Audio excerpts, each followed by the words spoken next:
Hello and welcome everybody. It is Wednesday. You're live with both Leon and I. You're still not up though. Yeah, I know. Oh, okay. It's actually let me fix that so you can see me. Hold on, everybody. There you go.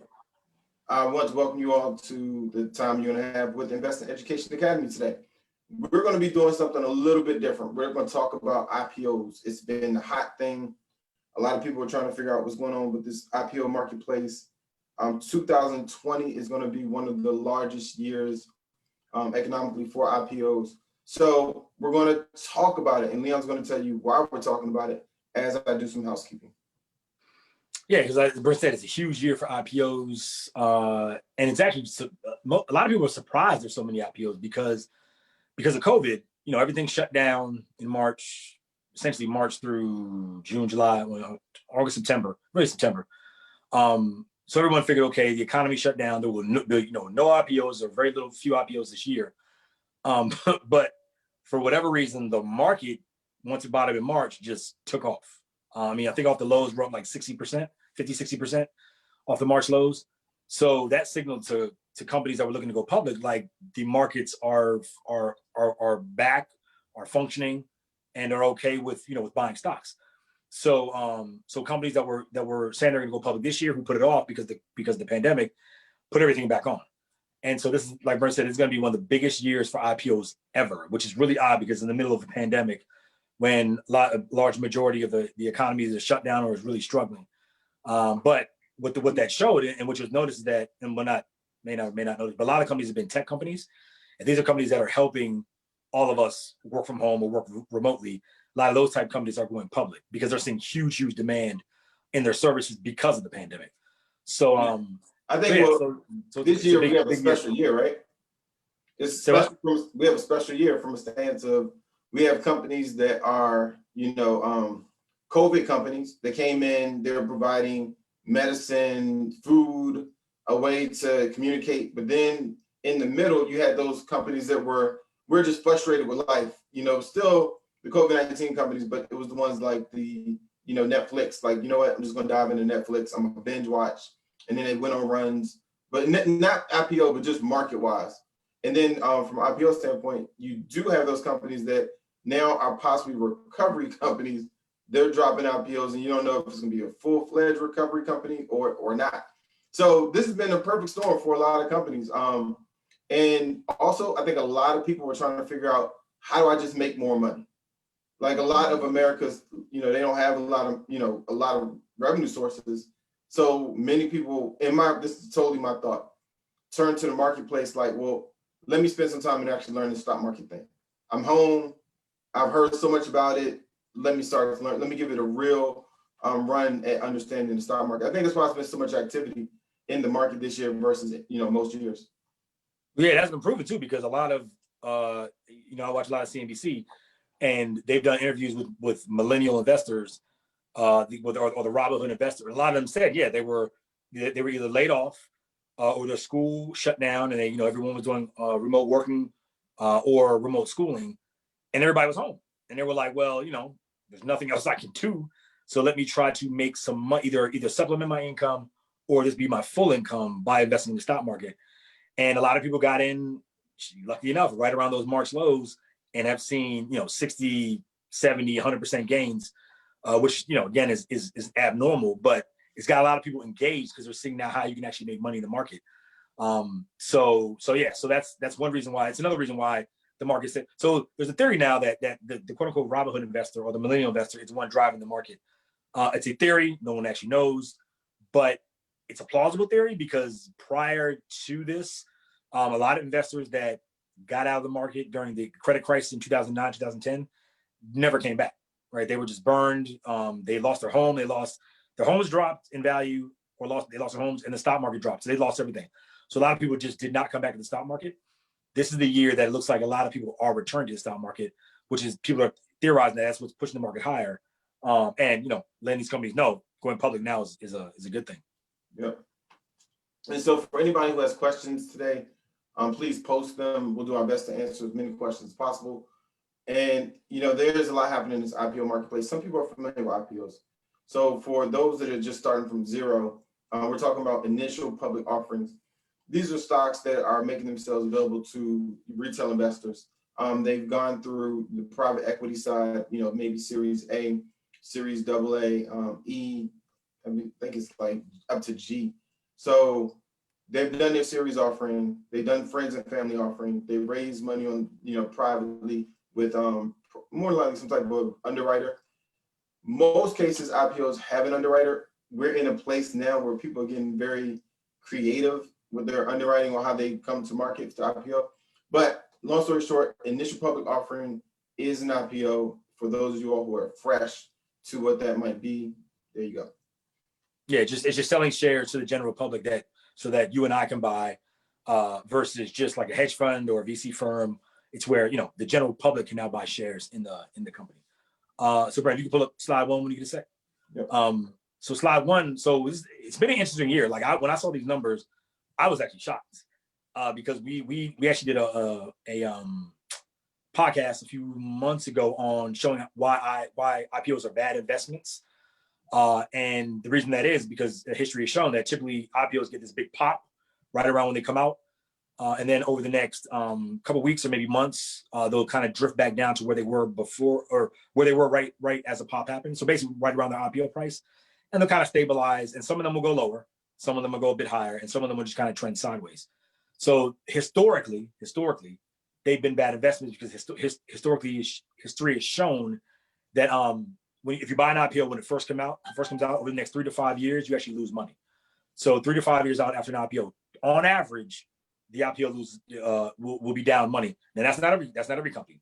We know that for a fact. I bought IPOs before, Brent has bought IPOs before, and we've made money on. But on average, if your investing strategy is to buy IPOs strictly, over the medium term, you're going to struggle because usually 3 to 5 years out, they are trading less than what they came out at. So this slide here is, I call the 2020 IPO report card. Oh, and real quick, one thing I wanted to just point out what you said, and for everybody who's watching right now, you have to realize that there are 431, as Leon said, IPOs that came out this year. And you're going to see that as number one. The reason I kind of want to jump ahead of Leon with that one point is this. While he's going through the rest of the stats, think about how many IPOs you know about. And then go back to the fact that we're talking about 431 IPOs.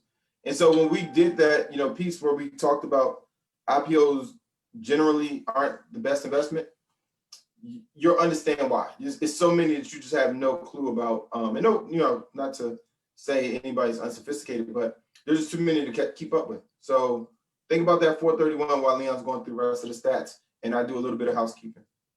Yep. Yeah. So like Brent said, so the first point is, so this year there have been 431 IPOs. 431 IPOs through today. Now think about that. Like 431 companies have come public, and all of us, people watching, people listening, we all probably know about a handful, maybe 5 or 10 IPOs that have happened this year, the big names, the big consumer names, but there are 431, let's say 420 more that we probably know nothing about. So, so that's one point. And that's why on average, typically 3 to 5 years out, IPOs have dropped in price because we all know about the big boys, the snowflakes, the DoorDash that come out and pop through the roof.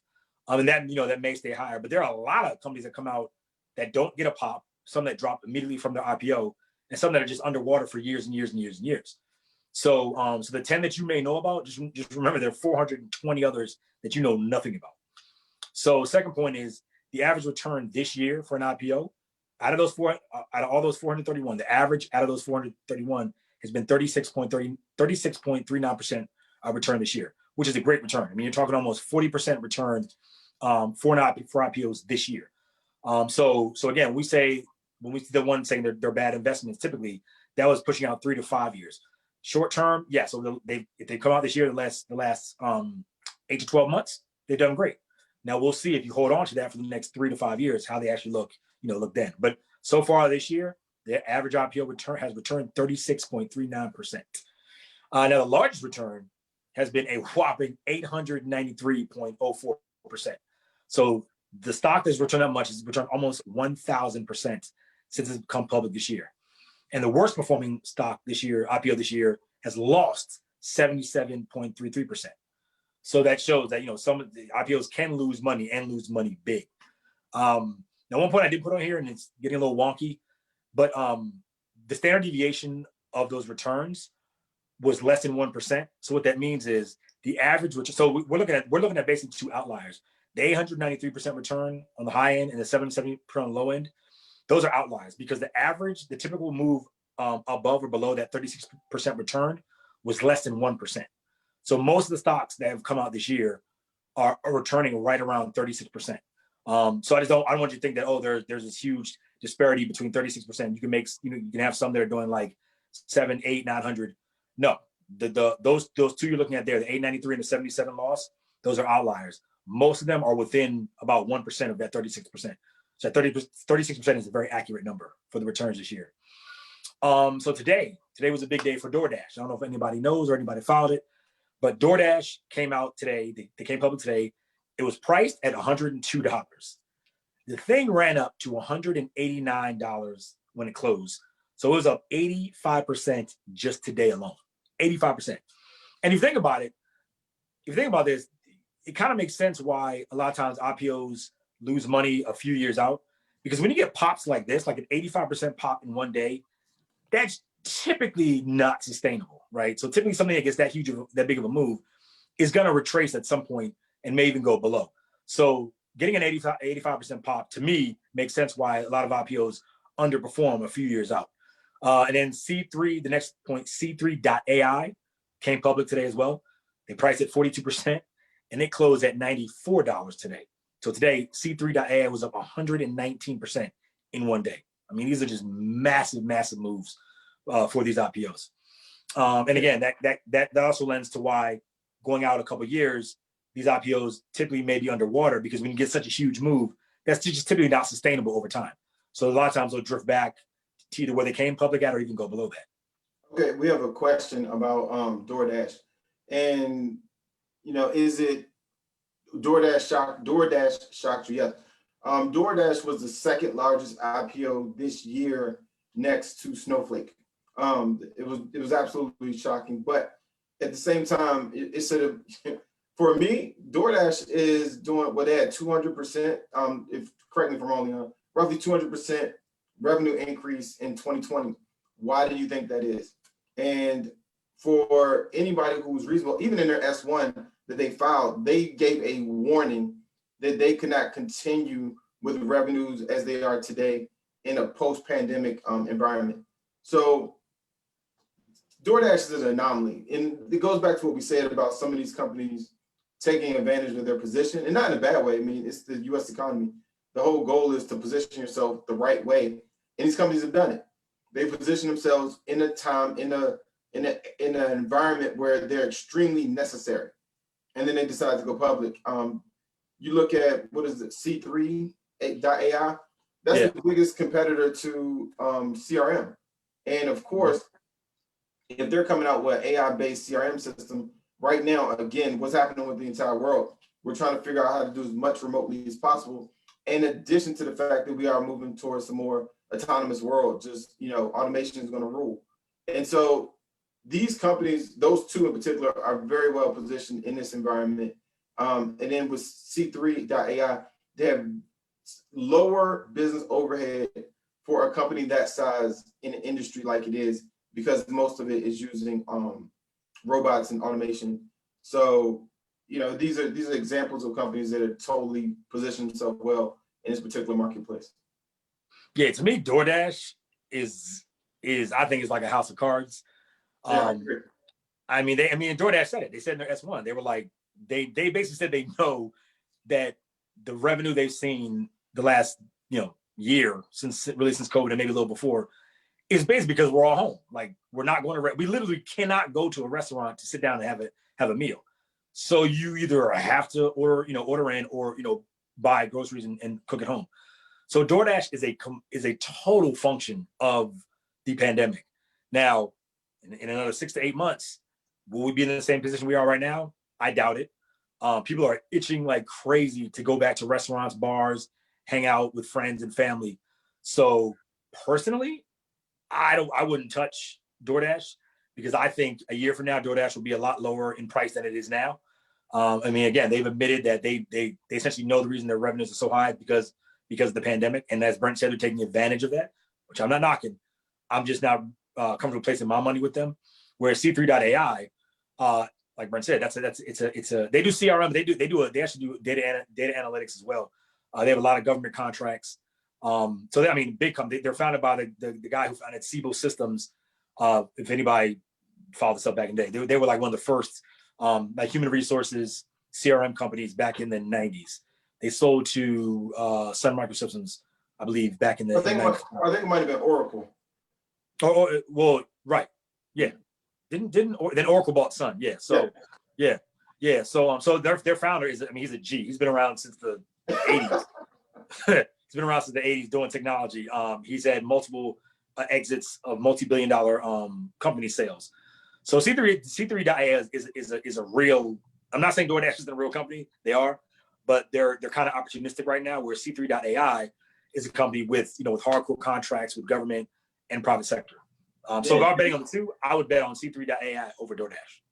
Yeah, absolutely. I totally go with Leon on that. And one of the questions, we're gonna go back to it, but one of the questions was about Roblox. Roblox looks like they're slated to IPO sometimes this month.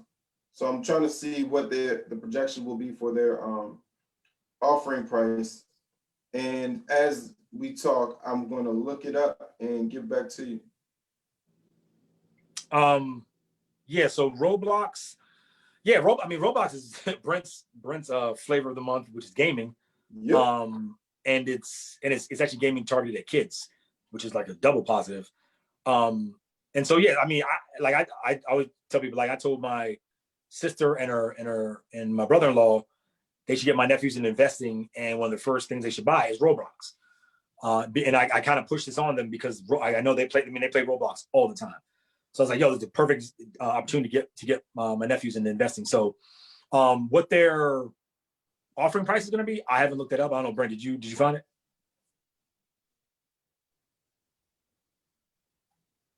No, 1 million users per day, and 75% of the children in the US actually use the platform. And it looks like their revenues across comparable 9-month periods rose 68% over the year.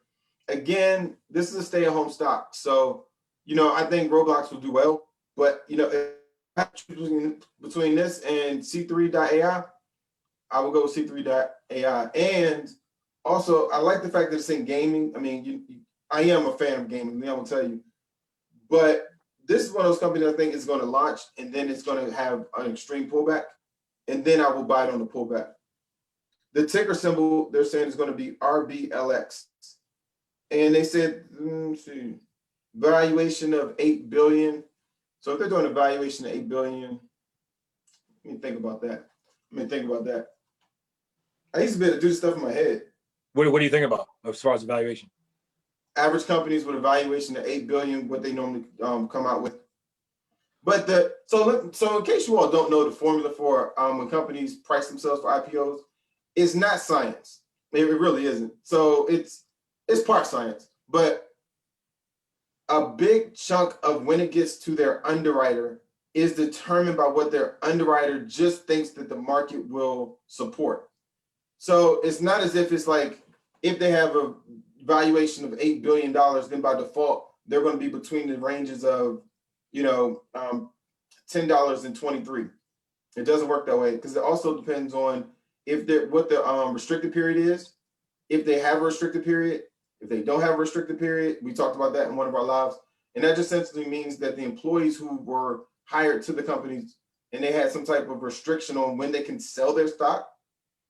Some companies don't have it. And that's normally companies that do what's called a private offering. And that's when they go IPO without any underwriter at all.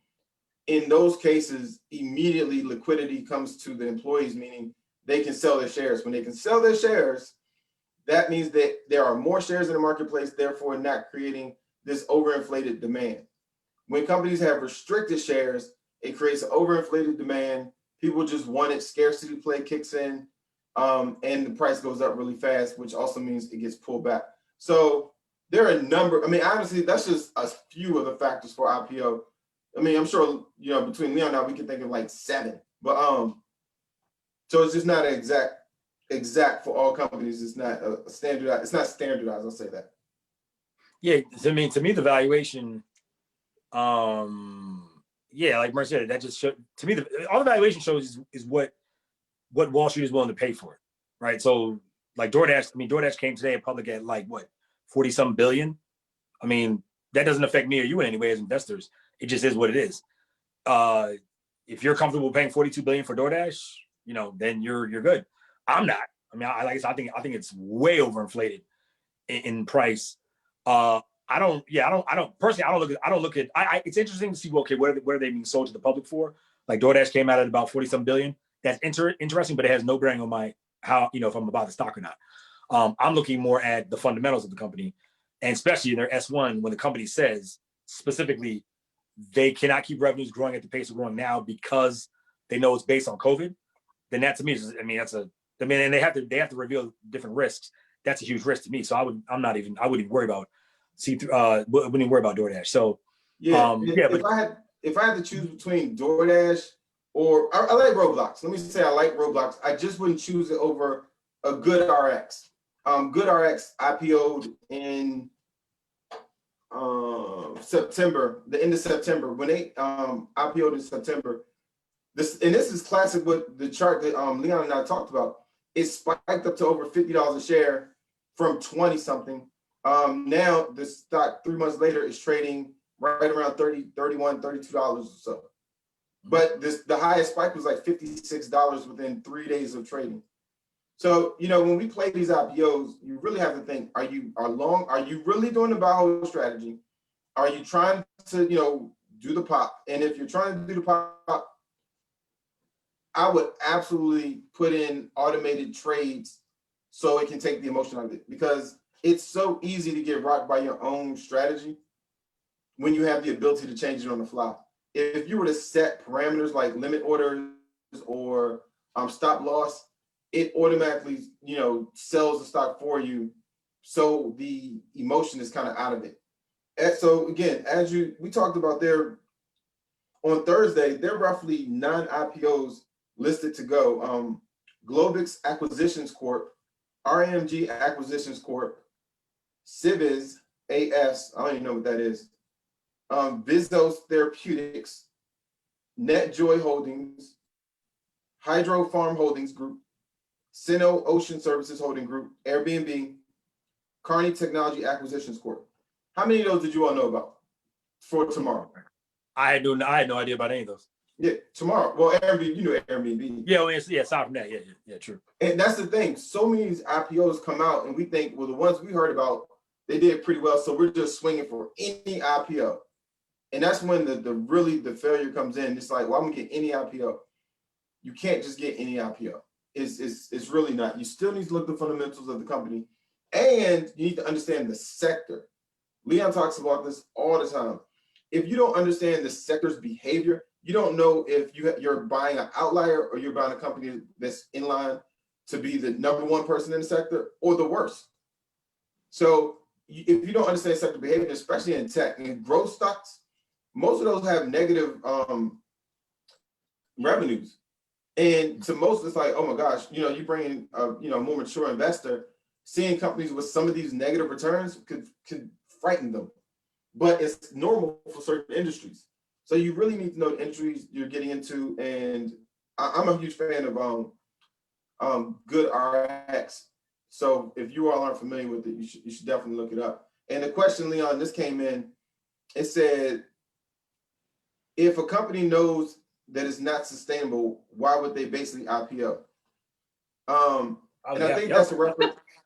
That's I mean, that's like IPOs are I mean, Brent always says this word, but IPOs are essentially free money to the company, right? You're saying, like, the question is, why would they IPO? Remember, all IPO is, it's a funding event. So it's a way for a company to raise money. These companies go out here and they can raise billions or hundreds of millions or billions of dollars at a time, right? So if the market says, and DoorDash, let's use DoorDash, I think they raised I'm not sure how much they raised. I'm gonna say they raised. Let's say they raised $5 billion. But they know 2.2. Let's say they raised $2.2 billion. Even if they know that their revenues are somewhat inflated because of COVID, they told the world that in their S1, they said our revenues are basically inflated because of COVID. But if you still want to give us $2.2 billion, we'll take it. And the market tripped over themselves to give them, I don't know, $2 billion, $5 billion. So if you're asking why would they do it? Because they can't. Like, people are willing to throw money at them to get in on this perceived growth company, because everyone that's getting in now figures, okay, if they buy it today at $189, they're hoping in a couple of years it'll be worth $300. But to answer your question, why would they? Because they can't. Because the market is willing to give them billions of dollars, even though they told them our revenues are not sustainable. Yeah, and for those of you all who wonder why would a company IPO, just money. I mean, if we just stopped it right there, it's money. Would you leave that kind of money on the table? Right. I mean, you're talking about companies the day before, they'll increase their valuations $500 million. And I'm talking, they'll do it the day before. How do you just realize? I think DoorDash actually did it. They increased their valuation by $500 million the day before going IPO, because they believed that the market would pay it, and they did. The market proved them correct. And so when you look at these underwriters, these people that front the money, they're in it to make a profit. It's all about profit. So they're not going to support a company they think is horrible. And one of the questions came in, and thank you all so much for your questions. We appreciate the conversation. So the question is, can a company essentially, after going public, go back private? Yes. However, it's highly unlikely, and it will require them buying back, I think, more than just the majority of their shares. So it's a very complicated, very cumbersome process that I don't think most companies would ever go down that road with, but it's possible. So it happens. Yeah, like Brent said, a company, like the company itself, typically doesn't take themselves private. What happens is private equity firms will come in and buy the company out. So let's say a private equity firm, and private equity are just companies that invest basically like VC money in private companies. But a lot of times they'll buy public companies and take them private. They'll reorg the management, they'll reorg the products, they'll restructure the debt, and then they'll return them to the public markets again. So yeah, that does happen. That actually happens a lot, where private equity firms will take public companies back private. They'll restructure them, and then they'll bring them back to the public markets as a better company later. But yeah, like Brent said, that's not the company though. Yeah, no, that's what I'm saying. Yeah, I'm gonna say the company. That's itself, like a Warren Buffett move. Yeah, right. The company itself will not take itself private typically, but a private equity firm will typically buy out a public company and then take it private. Yeah, and that's also, when we talk about Warren Buffett or some of these other big firms, they have again, Berkshire Hathaway, these firms that have the ability to recognize weaknesses in a company, and they just feel like they can do it better. Like, the company needs to stay in existence, but they can do it better. They'll do what Leon just said. And I want to say one example of that actually happening. I believe Dell, which used to be Dell Computer, I want to say, I don't know how many years ago, 10, whatever, 15 years ago, I believe Michael Dell took his own company private. Now, I do believe there were other companies involved. I don't think it was Dell by itself, but I think Dell owned a majority of the shares when it took itself private, I believe, if I remember that correctly. That's the only instance I can think of in my mind where the company itself was actually in control of taking itself private versus like a private equity firm. But it's very rare. It's very rare that companies themselves take themselves private. Yeah, and I mean, it's a great question, Kawan. Thank you for the question. If anybody has any other questions, we're happy to answer. And there's a big IPO happening tomorrow. Leon and I have a video in the platform for all IEA members. We urge you to listen to it, because we not only talked about the IPO that's launching, but we gave a strategy on how to make the purchase. And it's the strategy I think some of you all will need to know when this IPO launches. So, Leon, did you have anything additional for this? No, just the last point was the big names left for this month were really Roblox, which we talked about, a company called Wish, which they're they're kind of like a mini Amazon. They're kind of like a mini Amazon wannabe.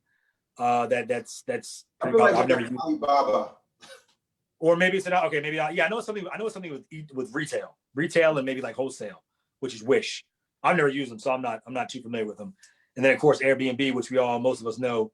Like Brent said, Brent and I broke down the Airbnb IPO, which is happening tomorrow on the membership platform. So any IA members, we urge you to go look at that. Like I said, we broke down the proper order type you should do when buying an IPO, as well as just the structure around the offering itself. So any IA members, go check that out. Yep. And of course, we owe you all the picks. So let's do the picks. Let me see.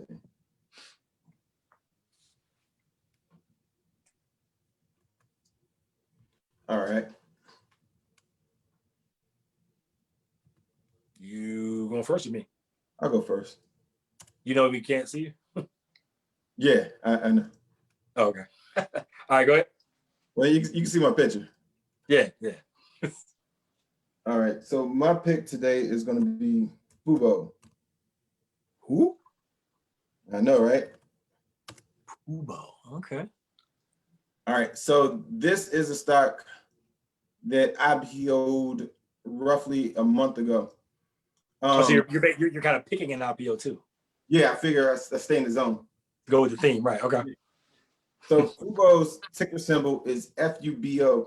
The reason I like Fubo is they've seen extreme growth, and for them, they're a streaming company. They stream athletic events, so kind of in that esports world, right? But it's really a good platform because it requires very low business overhead. They're an established brand, and they're looking at contracts with the NBA, NFL, MLS, and it's just kind of picking up steam. So they have over 500,000 subscribers right now, and they're up 58% year over year. And their overall revenue for the quarter rose 71% year over year on an adjusted basis, with the streaming subscriptions revenue is up 64% compared to the prior year, and advertising is up 153%. So with that being said, I mean, I think also they're going to see some pullback when we go back to like regular life, but streaming is not going away. People want it. They want it on their device. They want to walk around with it. They want their information right then and there for the most part. So Fubo TV Inc. is my pick. Ticker symbol is FUBO. And again, I will say I do expect to see a pullback in them, probably going into middle of next year. And I don't think they're going to continue. I mean, they have like 170% growth since they IPO'd in October. But overall, as a long-term play, I do like the company. Okay, it looks like it's doubled. It's up almost 100% since it IPO'd. 170%. 107%. Okay. Yeah. Wow. Okay. Big run. All right. So my pick is an old, compared to Brent, is an old man. My pick is Bank of America, ticker symbol BAC. And I would imagine most of us know about Bank of America. They're the second largest bank in the United States. So total stability, not going anywhere.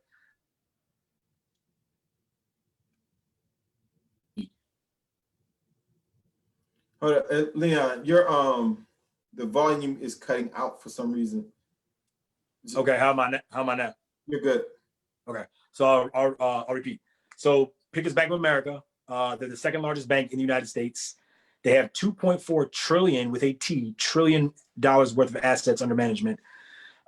Revenues over the last 3 years have averaged a growth of 6.3%, and their profits have averaged growth of 25%. Now remember, the kind of the loose definition of a growth company when talking about earnings is growing earnings or profits, growing those at 20 to 25% per year or per quarter. Bank of America is growing their earnings or profits 25% over the last 3 years. So they're growing their profits almost like a growth company. In some ways, like a kind of a slow growth tech growth or tech company. That's astonishing. A company this big, 2.4 trillion, is growing profits at 25% on average over the last 3 years. Leon, let me jump in real quick with Bank of America. So I bought my first house in 2002, and I was doing my mortgage loan through Bank of America. And I'm not even sure if you remember this, Leon. We've always talked about, especially me, own what you do. So I didn't want to get a mortgage until I owned part of the company that was going to write the mortgage. And so I called you, and I was like, "Hey Lee, what do you think about Bank of America stock?" And that's when Bank of America got punched in the face. They went from maybe 90 cents a share, and they were just now starting to come back, and they were at $5 a share. And you told me the cash position in the stock was $7. Therefore, they're trading less than the cash position. And I bought it just based on that. And it doubled in less than 2 years. And I was like, "Woo, Leon, thank you, Jesus." I forgot about that. Yeah, I remember that now. Yeah. Yep. So that's it. Yeah. Okay. Good story. Yeah. Thank you for the reminder too. So yeah, last point is that their dividend yield is 2.5%. So just above what typically inflation is, which is good because remember, I typically like to find stocks if they're dividend paying that pay either on par or more than inflation. Inflation on average is about 2 to 3% per year. So 2.5% yield is good.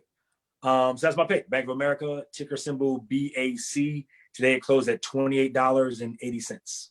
So again, Leon's pick is Bank of America. Ticker symbol is BAC, trading at $28.80. As it stands today, it's just down 14 cents per share. My pick for today is Fubo TV Incorporated. The ticker symbol is FUBO. The stock is trading very closely to Bank of America in price per share. It is up 86 cents a share today, trading at $29.79. For today, they had a very identical type move, but drastically different companies.